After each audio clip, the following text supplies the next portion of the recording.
Oh, here we go. Tip of the day. All right. Drywall, doing the walls. The first tip I already did is keeping it off the ground at least an inch. At least in the basement, I do an inch and a half. Right. Tip here is you want to get you a drywall lift, not the big lift, but the lift that goes in the ground. You can step on because it's going to be down an inch. You want to lift it up, be nice and tight to the ceiling. So you sell a drywall lift, or you can use a crowbar or a pry bar. I have a straight bar, right? So you need leverage. I didn't feel like buying one. Oh damn, I gotta cut the vent, hold on.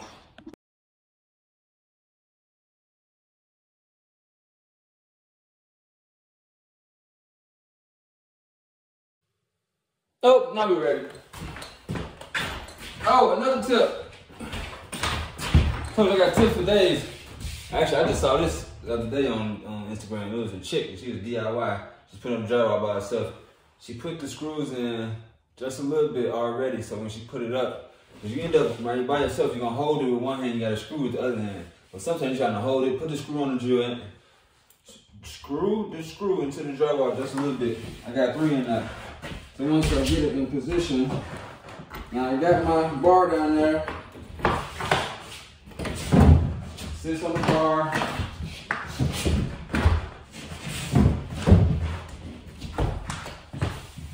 Pull my outlet through.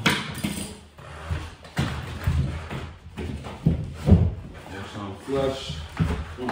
Finish. Yeah. Alright. Then you just step on it like it's a crowbar.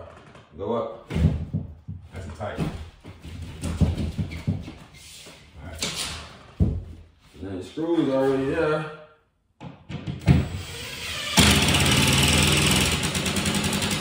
Don't break the paper.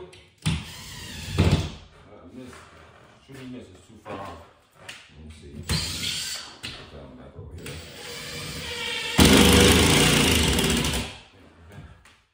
That is crowbar. We got a bar with the leverage.